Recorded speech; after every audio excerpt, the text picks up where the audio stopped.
We're going to talk to Walid Phares right now, a Fox News contributor, a terrorism expert. And Walid, we're talking about Iran. And as you know, Iran is a sponsor of terrorism in other parts of the world, and certainly we've been impacted by that.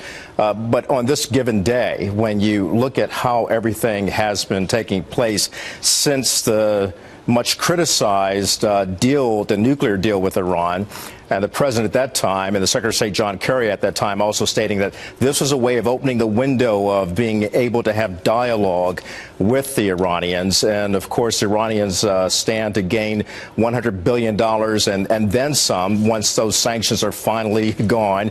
But the release of these prisoners, what does it say going forward for the relationships that we may continue to have with Iran, and how cautious will we have to be in moving forward, and how much resolve will we have to exercise in making sure that that relationship improves and doesn't go sideways on us?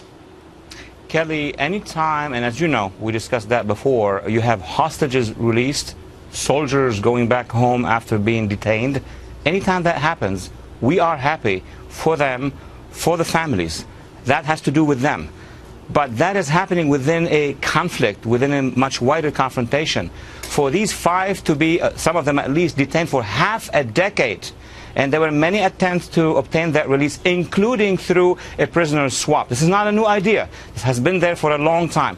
To be released on the day the Iranian regime will receive from the international community, led by the United States administration, a promise that hundreds of billions, dozens of billions of dollars are going to be going their way, that sanctions will be lifted, giving all that endorsement is nothing but political. This is an Iranian operation to release those hostages, knowing how the American public feel. At the day, the American public could have been very angry and frustrated, and so the majority of Congress, because of what's happening with the deal. Walid Phares, we always thank you for your expertise and your perspective. It's greatly appreciated. Thank you.